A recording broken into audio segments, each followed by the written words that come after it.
Assalamualaikum. Jadi sekarang nih kita akan bahas tentang mau Q&A-an. Jadi nih kasus yang pertama langsung aja ya. Tapi kalian jangan langsung ngejudge gitu. Ini pendapat aku sebagai bidan gitu. Jadi di sini ada mama-mama yang pada nanyain. Yang pertama nih kasus yang aku angkat adalah tentang anak yang usianya 2 tahun. Perempuan diasuh sama kakak ipar dari bayi karena aku kerja. Oke, mamanya berarti sibuk kan. Terus udah pintar nyanyi, baca surat, baca surat pendek. Terus rencananya mau disekolahin pas umur 5 tahun, tapi kakak iparnya itu yang dari ngasuh itu 4 tahun juga nggak apa-apa, anaknya udah pintar, jadi mau dimasukin gitu kan. Kemudian si mamanya bilang, aku kasihan kalau misalnya dipaksa sekolah masih kecil, biarin selayaknya anak dulu aja. Lagian kan SD sekarang harus usia 7 tahun, jadi ada waktu 2 tahun buat sekolah. Nah, menurut ibu bagaimana gitu kan? Aduh, tua banget ya panggil ibu. Nah, jadi di sini menurut aku tuh memang ya 5 tahun atau dari 1 sampai 5 tahun itu adalah golden period ya. Jadi dimana anak mampu meniru, mampu menyerap segala informasi dengan cepat seperti itu. Jadi itu kesempatan buat kita buat bisa ngajarin, buat bisa ngasih ilmu yang banyak ke anak tersebut gitu kan. Nah ini kasusnya ini mau dimasukkan ke TK gitu kan. Ya sebenarnya tujuannya sendiri sih yang aku tahu itu untuk melatih kemampuan sosialnya. Nah untuk bonusnya mungkin secara motorik sensoriknya itu akan dilatih juga gitu kan. Nah tapi ada juga yang TK Calistung. Jadi aku pernah dengar itu dan di situ tuh fokus untuk ngitung, baca, sama nulis. Jadi anak yang masih 3 tahun, 4 tahun itu udah pada pintar ngitung gitu. Nah, kecuali yang di itu ya, yang TK yang jenis kayak gitu. Nah, itu memang nanti berdampak sama psikisnya, dimana anak umur segitu tuh maunya tuh main-main aja, jadi sambil main sambil belajar kan. Tapi bukan yang difokuskan langsung untuk belajar yang berat-berat gitu. Jadi kasihan juga sama anaknya. Oke, yang pertanyaan kedua adalah Teh mau nanya, ini anak saya 19 bulan, kalau makan dilepehin mulu, udah nyoba vitamin penambah nafsu makan tapi belum ada perubahan. Kira-kira gimana ya Teh? Nah, tentunya nih kalau misalnya kalau nanya ke saya gitu pasti dijawab harus tahu dulu. Memang dia itu sehari makan apa aja, minum apa aja, apakah dia makan itu benar-benar gak mau makan nasinya atau sebelumnya dia udah kenyang sama jajan atau sama susu gitu. Jadi harus dikaji dulu. Nah, jadi kalau misalnya ada makanan dan minuman yang harus dibatasi dan harus ditingkatkan, begitu kan pengaturannya gitu. Jadi misalnya yang pertama, kalau misalnya dilihat dari susu kan usia 19 bulan mungkin baru selesai disapi atau masih memakai ASI gitu kan ya. Nah dilihat tuh dia biasanya sehari berapa jam dan durasinya berapa dan berapa kali dalam sehari gitu. Jadi kalau misalnya anak itu udah kenyang sama ASI atau sama susu yang lain, nah itu kemungkinan dia males untuk makan gitu. Jadi harus dilihat dulu takarannya minum susu itu berapa kali sehari. Jadi kalau misalnya dia pakainya susu formula atau misalnya UHT, nah usahain maksimal 2 kali sehari aja gitu. Nah terus gimana yang lainnya, makanan yang lain? Jadi kan anak tuh kadang kalau misalnya di luaran gitu ya dia sukanya jajan gitu. Nah itu dihindari aja atau mungkin dibatasin. Nah batasinya gimana caranya? Kita harus pintar-pintar juga sebagai ibu. Jadi kalau bisa nih kita bikin olahan yang setidaknya tidak memakai pengawet atau misalnya pemanis buatan seperti itu. Jadi kita bikin di rumah, bikin cemilan yang bergizi di rumah gitu. Jadi nanti anak tersebut tuh bisa makan makanan yang kita buat gitu.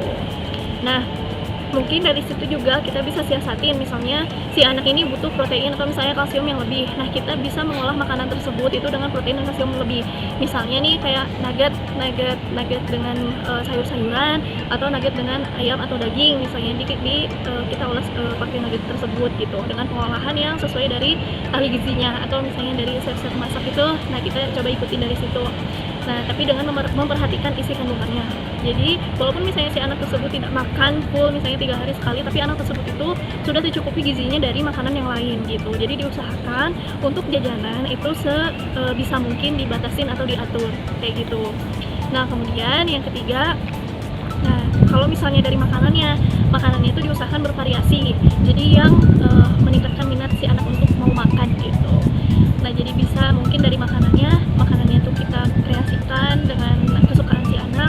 Nah itu mungkin bisa meningkatkan nafsu makan anak tersebut gitu. Nah terus Terus mungkin segitu aja kali ya. Jadi kita harus tahu dulu nih faktor apa aja yang menyebabkan si anak tersebut tuh malas untuk makan kayak gitu. Nah terus dari segi aktivitas juga, kalau misalnya anak itu terlalu hiperaktif gitu, biasanya dia sering capek gitu, makanya dia banyak juga asupan nutrisi yang dibutuhkan gitu, jadi cepet lapar juga gitu. Jadi ya gitu, caranya harus dilihat dulu dari minumnya apa, makanannya apa, dan juga aktivitasnya bagaimana, seperti itu. Ketiga, kemarin kan kebetulan habis bikin video tentang support bagi anak yang telah selesai disapi. Nah terus ada yang nanya nih, mau konsul, saya punya anak 15 bulan tapi sudah tidak mau minum ASI dan diberikanlah susu formula dan kadang dikasih susu sapi murni. Nah pertanyaannya adalah apakah susu murni baik untuk usia 15 bulan? Nah oke, sesuai sama referensi yang aku baca, ternyata memang susu sapi yang segar itu atau mentahan itu nggak baik. Kenapa? Karena di situ zat besinya rendah sekali, jadi dikhawatirkan kalau misalnya anak full dia susu murni misalnya, nah khawatirnya tuh kandungan zat besi dalam anak tersebut tuh kurang gitu, jadi harus dikasih sama makanan yang lain juga yang tinggi akan zat besi.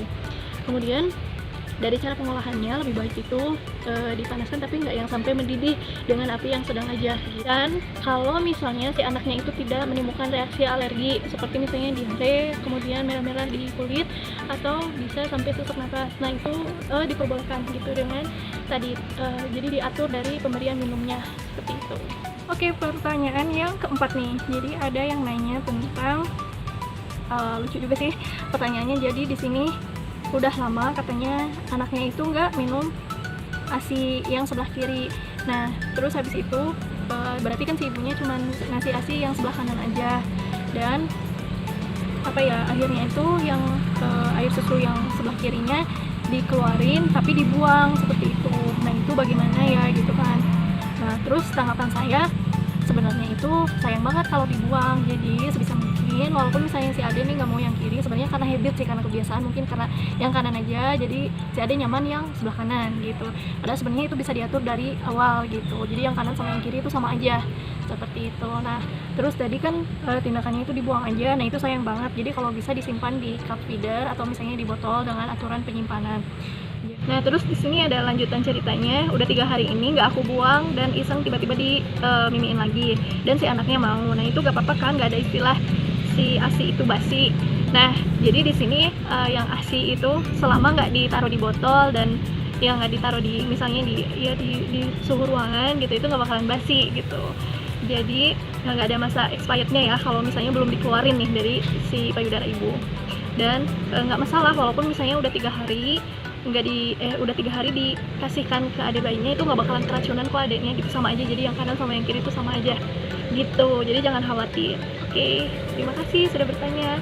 Nah mungkin Q&A-nya cukup sekian aja tentang anak-anak. Jadi nanti kita bahas tentang masalah ibu, kesehatan reproduksi, kehamilan, persalinan, dan lain-lainnya. Semoga makin banyak juga yang bertanya, jadi bisa dibahas di sini, dan mungkin untuk orang yang ngelihat jadi ilmu juga yang baru buat kalian gitu. Jadi ya udah, dicukupkan sekian, terima kasih, semoga bermanfaat. Assalamualaikum warahmatullahi wabarakatuh.